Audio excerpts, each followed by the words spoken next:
السلام عليكم ورحمة الله وبركاته. وعليكم السلام ورحمة الله. إن الحمد لله نحمده ونستعينه ونستغفره ونعوذ بالله من شرور أنفسنا وسيئات أعمالنا. من يهده الله فلا مضل له ومن يضلله فلا هادي له. وأشهد أن لا إله إلا الله وحده لا شريك له وأشهد أن محمدا عبده ورسوله. أما بعد فأعوذ بالله من الشيطان الرجيم. يا أيها الذين آمنوا لا ترفعوا أصواتكم فوق صوت النبي ولا تجهروا له بالقول كجهر بعضكم لبعض أن تحبط أعمالكم وأنتم لا تشعرون. رب اشرح لي صدري ويسر لي أمري واحلل عقدة من لساني يفقه قولي. رب زدني علما رب زدني علما. সম্মানিত আজকের ক্লাসে উপস্থিত দিনপ্রেমী ভাই সকল, সর্বপ্রথম সেই মহান সত্তার আমরা প্রশংসা করি যিনি আমাদের সকলকে আজকের এই কোরআনের ক্লাসে উপস্থিত হওয়ার তৌফিক দিয়েছেন। যে ক্লাসে আমরা আল্লাহ তাবারক ওয়া তাআলার বাণীকে বোঝার প্রচেষ্টা করি, সেজন্য আমরা সকলেই বলি আলহামদুলিল্লাহ।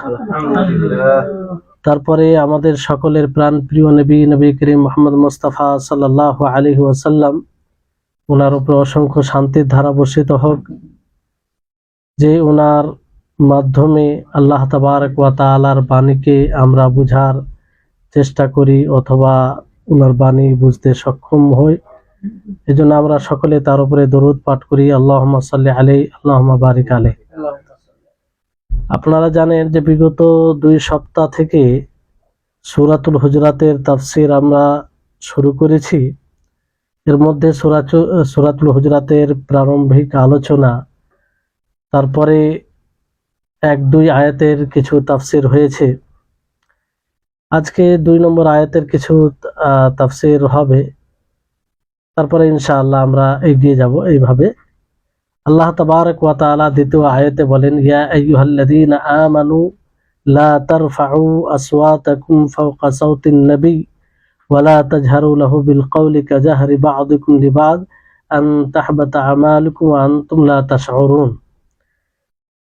এখানে আল্লাহ তাআলা বলেন যে, হে মুমিনগণ, তোমরা নিজের কণ্ঠস্বরকে রাসূলের কণ্ঠস্বরের উপরে করিও না, নিজের আওয়াজকে রাসূলের আওয়াজের উপরে উঁচু করিও না। ওয়ালা তাজহারু লাহু বিল কওলি কাজাহরি বা'দিকুম, আর না তোমরা এমন ভাবে রাসূল সাল্লাল্লাহু আলাইহি সাল্লামকে ডাক দিবে যেমন ভাবে তোমরা আপোষে এক অপরকে ডাক দাও। আন তাহবাতা আমালুকুম, কেন এইভাবে ডাক দিবে না? এতে তোমাদের আমল বিনষ্ট হবে, তোমরা বুঝতেই পারবে না। তাহলে এই আয়াতে আল্লাহ তাবারক ওয়া তাআলা কণ্ঠস্বরকে উঁচু করতে নিষেধ করেছেন। কণ্ঠস্বরকে রাসূল সাল্লাল্লাহু আলাইহি সাল্লামের উপরে রাসূল সাল্লাল্লাহু আলাইহি সাল্লামের আওয়াজের উপরে করতে নিষেধ করা হয়েছে। তাহলে এটা যদি নিষেধ হয় তাহলে কেউ যদি কোনো উক্তি অথবা কোনো যুক্তিকে রাসূলের কথার উপরে প্রাধান্য দেয়, তাহলে এটা তো আরো ভয়ঙ্কর হবে, তাই না?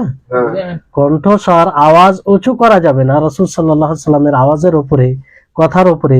তাহলে রাসূলের একটা বাণী থাকা সত্ত্বেও কোনো উক্তিকে, কোনো যুক্তিকে প্রাধান্য দিতে গেলে সেটা তো আরো ভয়ঙ্কর, তাই না? তাহলে এখান থেকে এটা স্পষ্ট হচ্ছে যে আমরা কোনো মুহূর্তেই রাসূল সাল্লাল্লাহু আলাইহি সাল্লামের বাণী থাকা সত্ত্বে কারো কোনো যুক্তিকে, কারো কোনো উক্তিকে প্রাধান্য দিতে পারি না। যদি আমরা প্রাধান্য দিই তো এতে আমাদের আমল বিনষ্ট হবে, এতে কোনো সন্দেহ নেই। বুঝতে পারলেন? দ্বিতীয় এখানে যেটা বিষয় রয়েছে, যে এখানে যেহেতু বলা হয়েছে কেউ যদি রাসূলের কণ্ঠস্বরের উপরে উঁচু কণ্ঠ করে তাহলে তার অজান্তে আমল বিনষ্ট হয়ে যেতে পারে, তাই না? তো এই আয়াত থেকে কিন্তু মুতাজিলা অথবা খাওয়ারিজরা এটা দলিল দেয় যে যারা কাবিরা গুনাহ করে তারা মুখাল্লাদ ফিন্নার অর্থাৎ স্থায়ীভাবে তারা জাহান্নামী হয়ে যায়।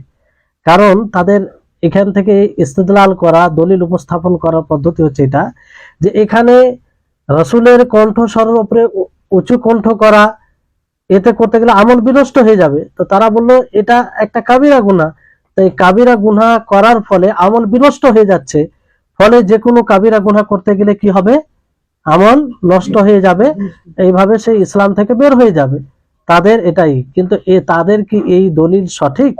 মানে এইভাবে দলিল দেওয়া তাদেরকে সঠিক নয়। কয়েকটি কারণ হতে পারে। 1 নম্বর কারণ হচ্ছে যে এখানে এটা সম্ভাব্য কথা বলা হয়েছে।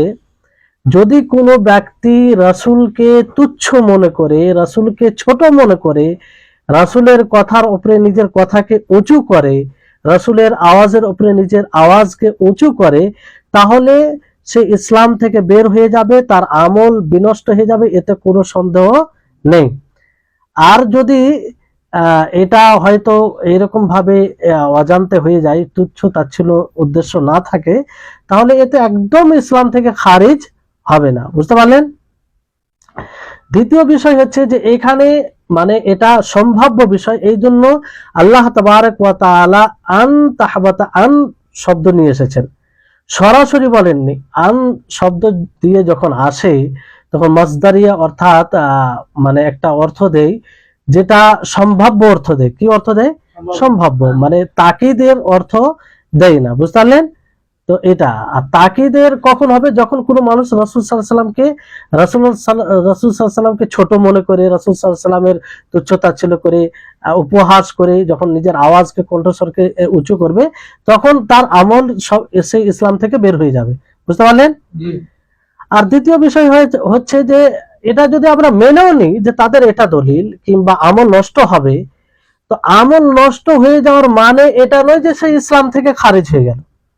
যদি বলা হয় যে এই আমল দ্বারা তার এই আমল নষ্ট হয়ে যাবে, তো এটা থেকে এটা প্রতীয়মান হয় না যে সে ইসলাম থেকে খারিজ হয়ে যাবে আর সে মুখাল্লাদ ফিন্নার, চিরস্থায়ী জাহান্নামী হয়ে যাবে। এটা জরুরি নয়। কেন জরুরি নয়?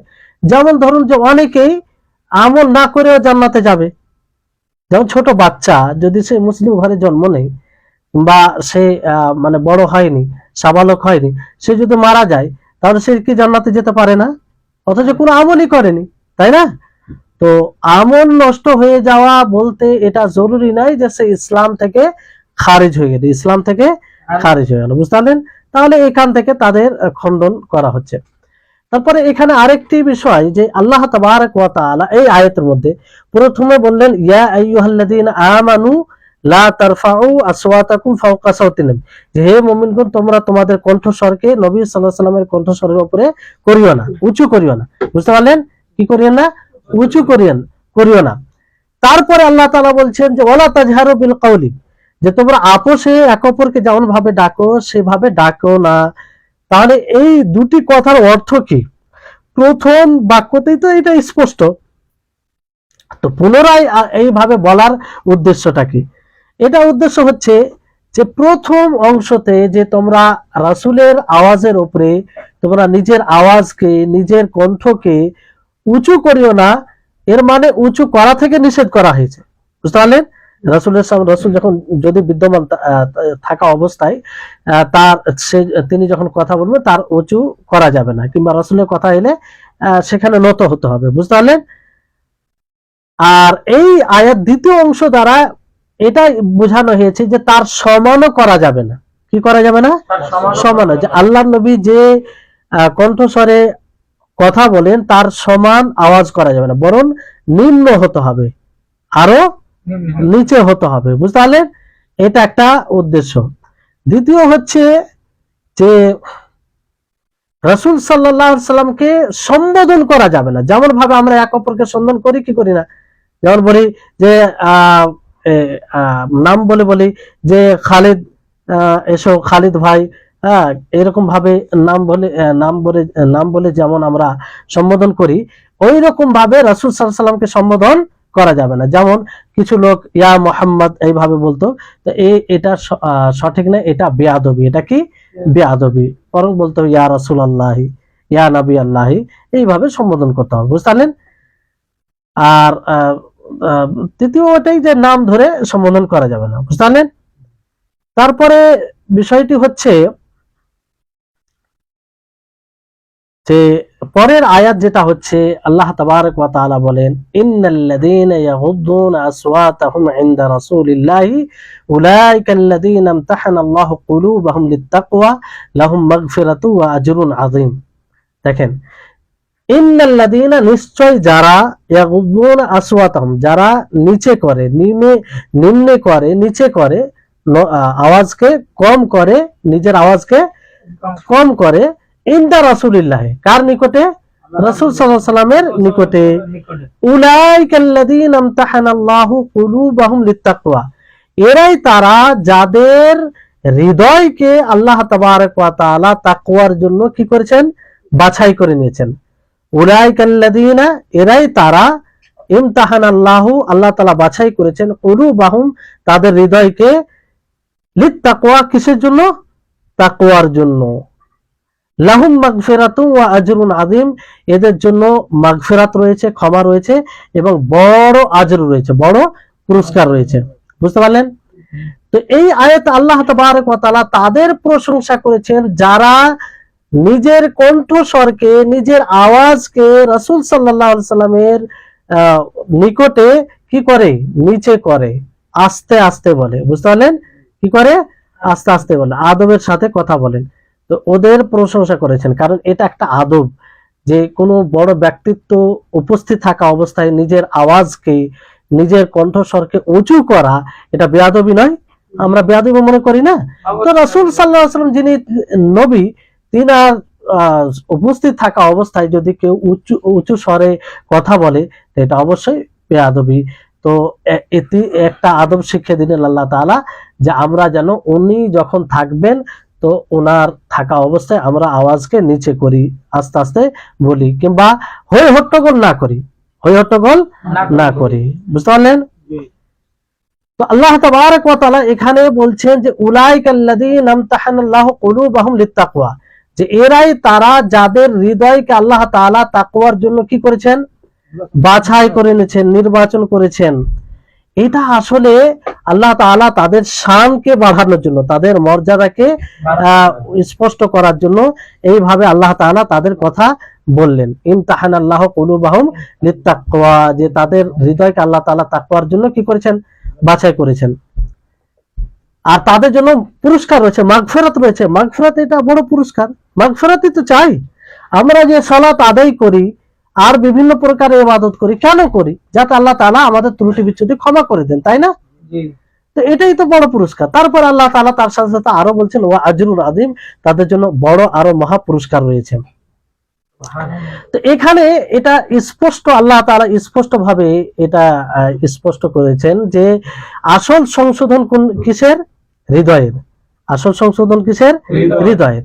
আল্লাহ তাআলা বলছেন তাদের হৃদয়কে কিসের জন্য বাছাই করেছেন? তাকওয়ার জন্য। আর তাকওয়া কার সাথে সম্পৃক্ত? তাকওয়া যেটা, যে তাকওয়া মূল, যেখানে তাকওয়া পাওয়া যায় সেটা কোথায়? হৃদয়ে। তো এই হৃদয়ের সংশোধনী হচ্ছে আসল মূল বিষয়।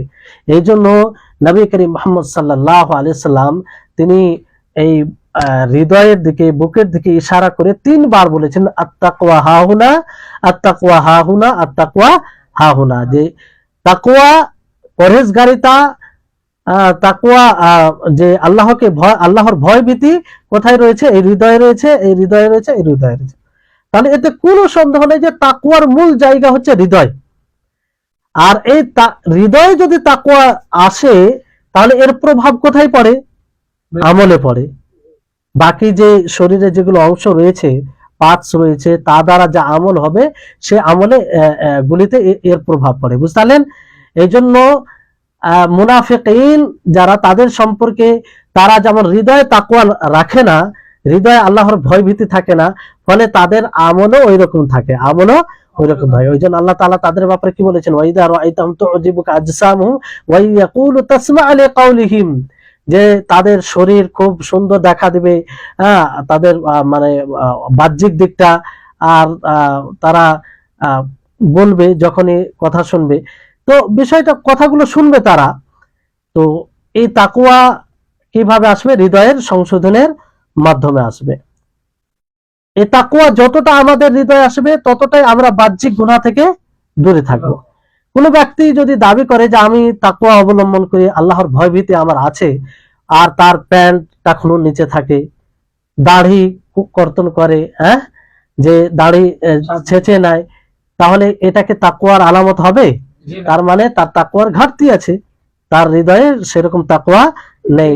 তাকওয়া যার মধ্যে যতটা থাকবে ততটাই সে গুনাহ থেকে বিরত থাকবে। এবার যদি কেউ বলে না আমি সালাত পড়ি না, কিংবা আরো ইবাদত করি না, মসজিদে যাই না, মাদ্রাসায় যাই না, অথবা ইবাদত জায়গায় যাই না, কিন্তু আমি আল্লাহকে ভয় করি, আমার তাকওয়া আছে, আমার তাকওয়া আছে, তো এটা কি সত্য? একদম মিথ্যা। কারণ তাকওয়া হৃদয়ে থাকলে তার আমল স্বাভাবিক ঠিক হবে। আর আল্লাহ নবী এই কথাই বলেছেন যে আলা ওয়া ইন্না ফিল জাসাদে মুদগা ইদা সালুহাত সালুহাল জাসাদু কুল্লু ওয়া ইদা ফাসাদাত ফাসাদাল জাসাদু কুল্লু, যে জেনে রাখো তোমাদের শরীরে একটি গোশতের টুকরো রয়েছে, যদি সেই গোশতের টুকরোটা সঠিক হয়, বিশুদ্ধ হয়, তাহলে বাকি শরীরের সমস্ত অংশ কি হবে? বিশুদ্ধ হবে। তাহলে অন্তর যদি আমাদের পরিষ্কার থাকে, আমাদের আত্মা যদি বিশুদ্ধ থাকে, তো স্বাভাবিকভাবে আমাদের আমল বিশুদ্ধ হবে। বুঝতে পারলেন? তারপরে এখানে আরেকটি আয়াত সামনে আল্লাহ তাবারক ওয়া তাআলা বলছেন ইন্নাল্লাযীনা ইউনাদুনাকা মিন ওয়ারাইল হুজুরাতি আকসারুহুম লা ইয়াকিলুন, যে নিশ্চয় যারা আপনাকে ডাক দেয়, আপনাকে কি করে? ইন্নাল্লাযীনা, নিশ্চয় যারা, ইউনাদুনাকা, আপনাকে ডাক দেয়, মিন ওয়ারাইল হুজুরাতি, রুমের পিছন থেকে, ঘরের হুজরা বলা হয় এক একটা কামরাকে, রুমকে, রুমের পিছন থেকে, কারণ বাইত পুরো বাড়িকে বলা হয়। আর নবী সাল্লাল্লাহু আলাইহি ওয়াসাল্লামের যে ছোট ছোট রুম ছিল, এক এক রুমে এক এক স্ত্রী থাকতেন, সেগুলো কি? হুজরা। বুঝলেন? তো রুমের পিছন থেকে কিছু লোক ডাক দেয়, আকসারহুম লা, তাদের মধ্যে অধিকাংশ লোকেরাই জানে না, বুদ্ধি রাখে না, তারা বোধ সম্পন্ন নয়। আসলে এই আয়াত দ্বারা এক জাতির নিকটে, কিছু লোকের নিকটে ইশারা করা হয়েছে যে তারা আল্লাহ নবীর নিকটে এসে ডাক দেয়, যারা আদব কায়দা এগুলো খুব একটা বেশি বুঝতো না। আছে না কিছু দেহাতি যেগুলো গ্রাম্য এলাকায় থাকে, সেরকম কিছু বুঝে না, কাকে কিভাবে বলতে হবে, কোন ব্যক্তির সামনে কিভাবে কথা উপস্থাপন করতে হবে। যেমন এখানে দেখবেন অনেক বাংলাদেশি ভাই আছে, যেমন জায়গা থেকে উঠে আসে, আদব কায়দা কিছু জানে না, যেখানে সেখানে একদম উঁচু গলায় কথা বলে, যেখানে সেখানে যা তা কথা বলে। তো এগুলো কি? শিষ্টাচারের অভাব। তো অনুরূপ ভাবে কিছু বেদুইন নবী সাল্লাল্লাহু আলাইহি সাল্লামের নিকটে, বানু তামিম রিওয়ায়াত বলা হয়েছে যে তারা এসে আল্লাহ নবীকে এইভাবে ডাক দিচ্ছেন, ইয়া মুহাম্মদ, ইয়া মুহাম্মদ, হে মুহাম্মদ, হে মুহাম্মদ, এইভাবে তারা রুমের পিছন থেকে ডাক দিচ্ছে।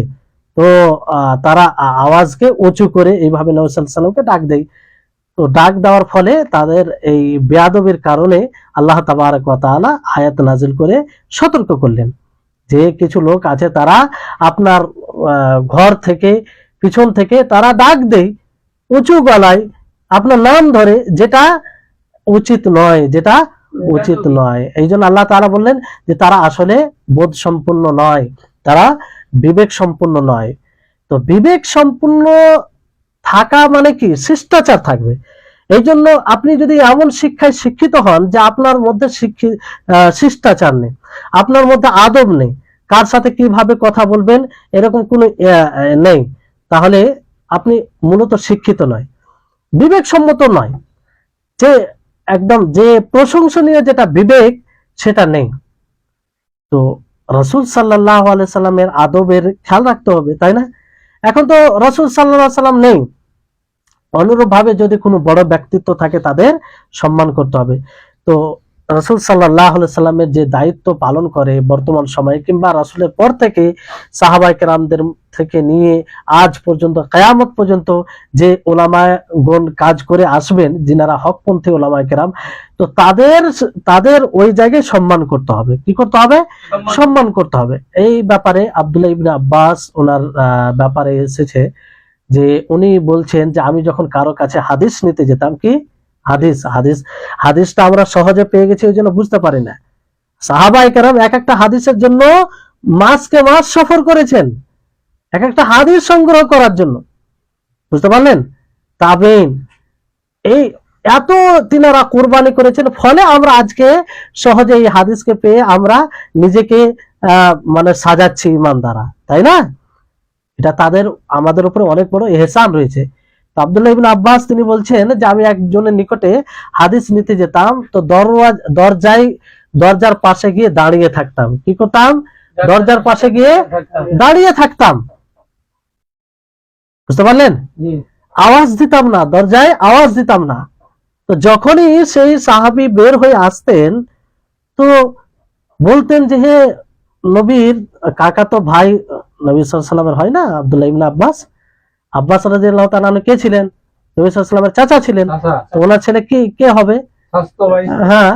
তো এইভাবে বলতেন যে তুমি বাইরে দাঁড়িয়ে আছো কেন, মানে আপনি আমাকে কেন ডাক দেননি? সম্মান করতে, যেহেতু রাসূল সাল্লাল্লাহু আলাইহি ওয়াসাল্লামের বংশধর থেকে আর চাচার ছেলে, তো তুমি আমাকে কেন ডাক দাওনি, কেন বলনি?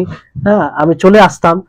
তো তিনি এই কথাই যে আপনি তো এখন রাসূলের হাদিস দিবেন, হ্যাঁ, রাসূল সাল্লাল্লাহু আলাইহি ওয়াসাল্লাম থাকা অবস্থায় তার কাছে উঁচু গলায় কথা বলা যাবে না, হ্যাঁ, উঁচু আওয়াজ করা যাবে না, বেয়াদবি করা যাবে না।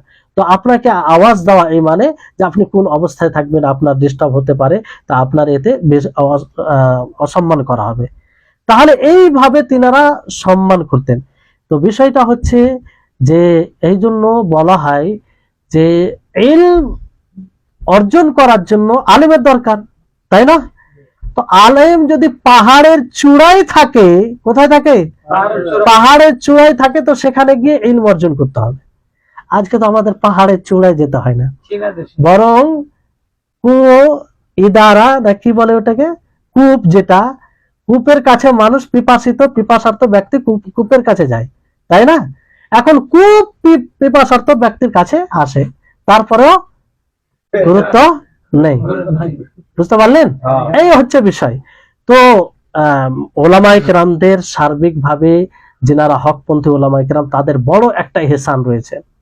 ওলামায়ে কেরাম বলতে আমার মুখ থেকে যখন ওলামায়ে কেরাম শুনছেন, তার মানে যে কোনো আলেম এটা নয়, জিনাদেরকে দুনিয়া আলেম বলে মেনে নিয়েছে, তারা সর্বশীর্ষে আসবে, তাদের নাম এলে আপনারা শ্রদ্ধা করবেন আর তাদের সম্মানের দৃষ্টিতে দেখবেন। তাদের যদি গীবত হয় তো সেটার প্রতিরোধ করবেন। এই জন্য ওলামাদের যারা গীবত করে তারা মূলত মাংস খায়, মানে একটা আলেমের বদনাম করা তার ক্ষতি সীমিত হয় না, তার ক্ষতি কি হয়? বৃদ্ধি হয়, মানে সেটা ছড়ায়। আপনি একজন আলেমের বিরুদ্ধে যদি এখানে কথা বলেন এই 10 জনের কিংবা 15 জনের, 20 জনের, 50 জনের উপস্থিতিতে, তাহলে 50 জনের মধ্যে তার ব্যাপারে খারাপ ধারণা আসবে কি আসবে না? হ্যাঁ, যদি এমন আলেম হয় বিদআতি আলেম, হ্যাঁ, বিদআতি আলেম, সে স্পষ্টভাবে বিদআত করে, কোরআন হাদিসের বিরুদ্ধে কথা বলে, স্বার্থ অনুযায়ী কোরআন হাদিসের ব্যাখ্যা করে, অপব্যাখ্যা করে, তাহলে তাদের সামনে, তাদের ব্যাপারে আপনি মানুষকে সতর্ক করতে পারেন। এটা গীবত নয়, এটা গীবত নয়। কিন্তু যেনারা নিছক ভাবে আমল করে আসছে কিংবা মানুষকে ব্যাখ্যা করে, তাদের ব্যাপারে সজাগ থাকতে হবে। তারপরে এর সাথে সাথে এটা ভাবতে হবে যে তারা ফারিস্তা নয়। তারা কি নয়? ফারিস্তা নয়। ভুল হতে পারে, কোন একটা ভুলকে নিয়ে এই ভুল করছে, ওই ভুল করছে, না, তাদের তো ভুল হবেই। হ্যাঁ, তো এই মানে এই আয়াত থেকে এটা বোঝা যাচ্ছে যে নবী সাল্লাল্লাহু আলাইহি সাল্লামের সাথে আদবের সাথে পেশ আসতে হবে। মানে আদবের সাথে যখনই তেনার নাম আসবে, সঙ্গে সঙ্গে মানে সেখানে নিজেকে আত্মসমর্পণ কিংবা নিজেকে ছোট করতে হবে, আর সেই সময় উঁচু গলা কথা বলা যাবে না, বুঝতে পারলেন? তারপরে আল্লাহ তাবারক ওয়া তাআলা বলেন ওয়ালাউ আন্নাহুম সাবারু হাত্তা তাখরুজা ইলাইহিম লাকানা খায়রান লাহুম, যে তারা যদি সবর করত। কি করত? এই যে যারা রুমের পিছন থেকে ডাক দিত, কি করত? হে মোহাম্মদ, এইভাবে, হে মোহাম্মদ, আমরা যেমন ডাকি না কাউকে যে ইমরান হে, কিংবা আরো কোনো নাম নিয়ে এরকম ভাবে ডাক দিয়ে কি দি না? তো এইভাবে তারা যেহেতু বেদুইন ছিল, তারা মানে শিষ্টাচার থেকে, ইসলামী আদব কায়দা থেকে ওইরকম অবগত ছিল না, ফলে এইভাবে ডাক দিত। তো এইভাবে ডাক দেওয়া থেকে তাদেরকে সতর্ক করা হলো।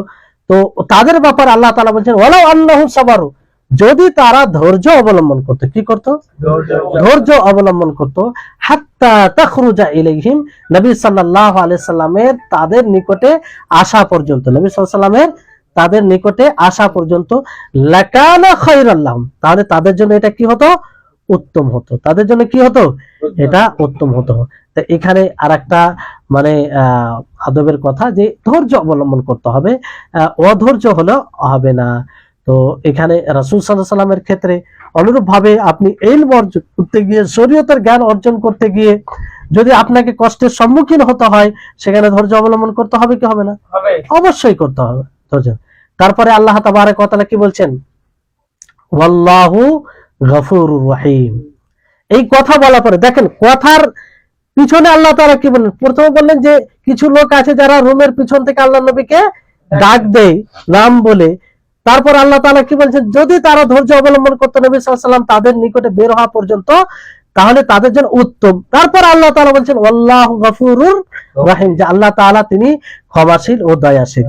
তাহলে এই যে শব্দ গফুর রহিম, পূর্বের কথার সাথে কি লিংক রয়েছে, পূর্বের কথার সাথে কি সম্পর্ক রয়েছে, এটা বুঝতে হবে। কারণ আমরা যে কোরআনে বারবার পড়ি রহিম গফুর, এটা অবশ্যই তার প্রেক্ষাপটে কিছু মানে পিছনে যা কথা বলা হয়েছে তার সাথে একটা লিঙ্ক রয়েছে। অর্থাৎ যারা এইভাবে আল্লাহ নবীকে ডাক দিয়েছে রোমের পিছন থেকে বেয়াদবির সাথে, তো আল্লাহ তাআলা তাদেরকে ক্ষমা করবেন। যদি তওবা করে আল্লাহ তাআলা তাদেরকে ক্ষমা করবেন, কিন্তু শিরকের গুনাহ আল্লাহ তাআলা ক্ষমা করবেন না। কিসের গুনাহ? শিরকের গুনাহ ক্ষমা করবেন না যতক্ষণ না তওবা না করবে। আর সেগুলো যেহেতু তারা বেদুইন, এগুলো বুঝতো না, এইভাবে ডাক দিয়েছে, আল্লাহ তাআলা ক্ষমা করবেন। তাহলে এই যে একটা, এই জন্য আল্লাহ তাআলা গফুর বললেন, তিনি ক্ষমাশীল, মানে তাদেরকে হতাশ হতে হবে না। মানে কোরআনের আয়াত নাযিল। এবার দেখুন, যদি আল্লাহ তাবারক ওয়া তাআলা এই কথাটা না বলতো, এই শেষের বাক্যটা না বলতো আল্লাহু গফুরুর রহিম, তাহলে তারা হতাশ হতো না? যে আল্লাহ তাআলা তাদেরকে কঠোর সতর্ক করে আর কিছু বলতো, সবাই চিন্তিত হয়ে যেত যে আল্লাহ তাআলা ক্ষমা করবে কি করবে না, কি হবে তাদের ব্যাপারে বিশেষভাবে আল্লাহ তাআলা আয়াত নাযিল করেছেন। তো তারা যেন হতাশ না হয়, এই জন্য আল্লাহ তাআলা বললেন না, চিন্তা হওয়ার কোনো বিষয় নেই, ঘটে গেছে, আগামীতে খেয়াল রাখবে। আল্লাহু গফুরুর রহিম, আল্লাহ তাআলা তিনি কি করেন? ক্ষমা করেন এবং দয়া করেন। দেখছেন কি আল্লাহ তাবারক ওয়া তাআলা বাণী। এই জন্য যে আরবি ভাষা বুঝে, যে আরবি ভাষা আরবি সাহিত্যকে যত মানে নিজের কাছে করে নেয়, ততই কোরআন যে মুজিজা সেটা সে বুঝতে পারে। বুঝতে পারলেন? আমরা তো হয়তো উপলব্ধি করতে পারি না, কিছু কিছু উপলব্ধি করতে পারি, যে যতবার কোরআন শুনি যে মনে হয় নতুনত্ব রয়েছে। পুরো জীবন শুনতে গেলেও ওই রকমটা মনে হবে, এটা একটা কোরআন মুজিজা।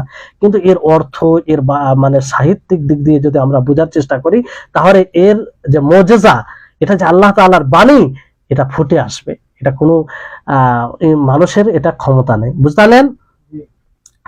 আর এই কথা আল্লাহ তাআলা বহু জায়গায় বলেছেন যে আল্লাহ তাআলা মানে শিরক ব্যতীত যতগুলো গুনাহ আছে আল্লাহ তাআলা ক্ষমা করবেন। আল্লাহ তাআলা কি করবেন? ক্ষমা করবেন। এমনকি আল্লাহ তাআলা বলেছেন যারা ফিতনা ফাসাদ সৃষ্টি করবে, তারাও যদি তওবা করে, তারাও কি করে? তওবা করে, তো আল্লাহ তাআলা ক্ষমা করবেন। এই যে গফুরুর রহিম, এইভাবে যতগুলো আয়াত আপনারা পড়বেন, অবশ্যই তার পিছনের সাথে একটা সম্পর্ক আছে। তো এই ক্ষেত্রে একটি আয়াত আছে চুরির ব্যাপারে। কিসের ব্যাপারে? চুরি করা।